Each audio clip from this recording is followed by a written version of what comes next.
Mereka ini berjuang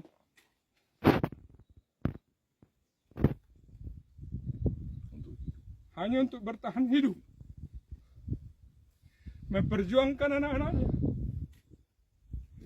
Kenapa dipersulit di tanahnya sendiri? Biarkan masyarakat kita yang sudah berjuang dengan kehidupan yang begitu sulit, ya kita permudahlah. Jadi sekali lagi untuk bapak-bapak yang bertugas di sini, kita tidak ada masalah apa-apa.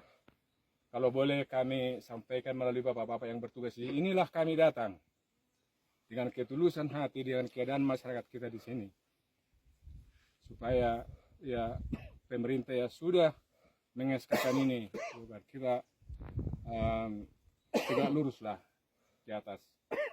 Kalau tuntutan yang lain masih ada saya dengar soal ukuran yang lain itu bisa